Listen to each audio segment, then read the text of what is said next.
2A-N-LA family. Welcome back to another episode. As I always do around this time, anything I say in this episode, prior episodes, and future episodes, it's just my personal opinion. You shouldn't take it as fact. You shouldn't take it as law. Always do your own homework and come up with your own conclusions, all right? Yo, fam, real quick, do me a favor.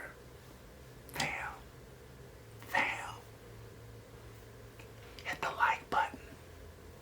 Hit the subscribe button, the notification bell. Drop down a comment for your boy. Thank you.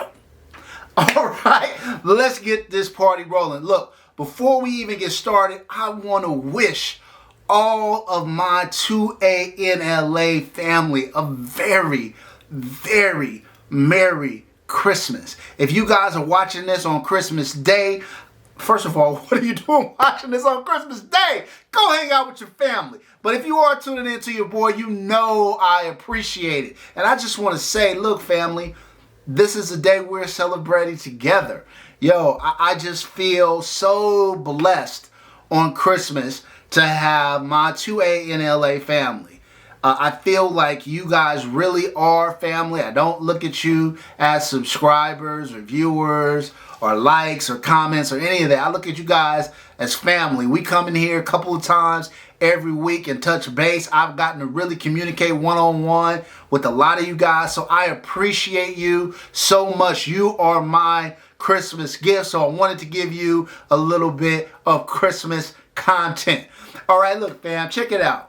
This episode is about self-defense. Now, you guys know that this is a firearms channel, so most of the times we talk about firearms, we're talking about them in the context of self-defense, even though there are many other roles that firearms play in our lives, including collection, hunting, shooting for sport competitively, all kinds of stuff, right? So, but today I want to specifically talk about self-defense. So I came across this clip and I thought it was very, very interesting. Essentially, a spouse, a wife, had taken a self-defense class, and she thought after her 8-hour class, she was ready to take on her big, strong husband. So let me roll this clip and let you guys check it out, and then we're going to come back and talk about it, all right? Here goes the clip. Hey guys! Here's part 2 of me attacking my husband. I took some self-defense lessons this morning, and I think I can take them. Hey babe, you want to see what I learned in defense class today? No. Why not? You a pussy? What are you recording for? Don't worry about it. Come on. Oh my fucking god. You ready? Whatever. How you gonna get my money back? Okay, we're back in studio. So look, fam, look, the moral of that story is 1 8-hour class is not going to let a smaller female beat down some dude, right?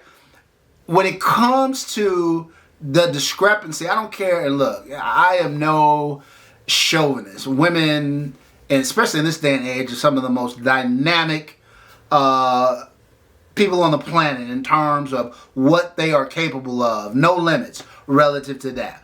But there is an undoubted difference between the physical strength of women as a gender compared to men.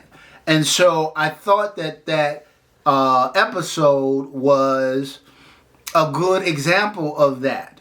And it made a lot of things run through my head about women being able to defend themselves in situations, and also about men being able to defend themselves. I mean, if you're a woman, look, everything is relative, and so we have to take that into consideration. But all things being equal, an untrained woman fighting an untrained man who's bigger and stronger, the man's going to win, right? Most of the time. And a fully trained woman against a fully trained man, the man is going to win most of the time. And so how do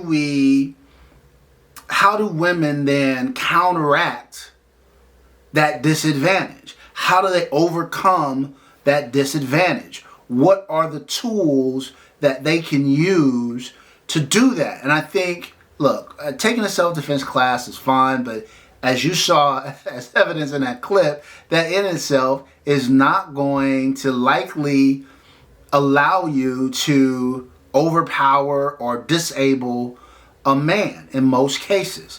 And so what can women do? And there's a lot of things.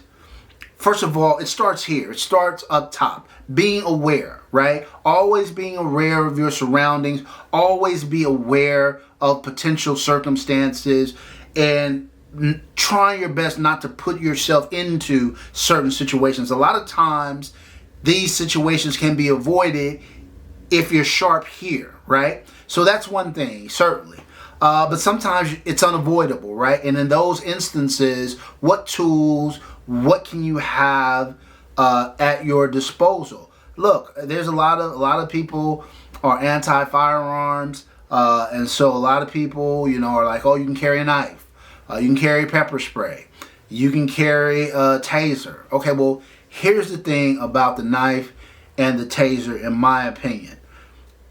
If you're close enough to use a knife, if you're close enough to use a taser, that means that man is already on you. And at that point, it might be too late. It might be too late. You really don't want to allow someone to get close enough to you for you to have to use a knife or a taser, right? The flip side of it is pepper spray. Okay, pepper spray has longer range, but did you get the right kind? Are you trained and proficient at utilizing the pepper spray? How pepper spray affects different people differently. Is it going to be enough to stop a big, strong man who's charging at you instantaneously before he can, do a lot of damage to you? And how long is that going to affect them? Is it really going to give you enough time to escape? So there's some question marks there. And so maybe, right? But to me, what I came up with after it was all said and done is that women need firearms. Women need to carry. People out here are crazy, man. People doing crazy things, kidnapping women and doing all kinds of stuff. And so I think we need to be very cautious. This whole human trafficking thing is real, man. People are trafficking people into the country. They're trafficking people out. And so our women need to be protected. And when we can't protect them, they need to be able to protect themselves. And so I urge all you women who think that, oh, guns aren't for me. No. Guns are for you. Guns are for you. Get a firearm. Get a concealed carry permit. Train. Learn how to become proficient shooter. I'm not saying you need to become some marksman. I'm not even saying like you need to become like a gun fanatic or a collector or anything like that, or you need to be, shooting competitively. I'm just saying you need to be proficient enough to protect yourself, to protect your kids in a situation, right? And the more I thought about it, something else hit home to me as well.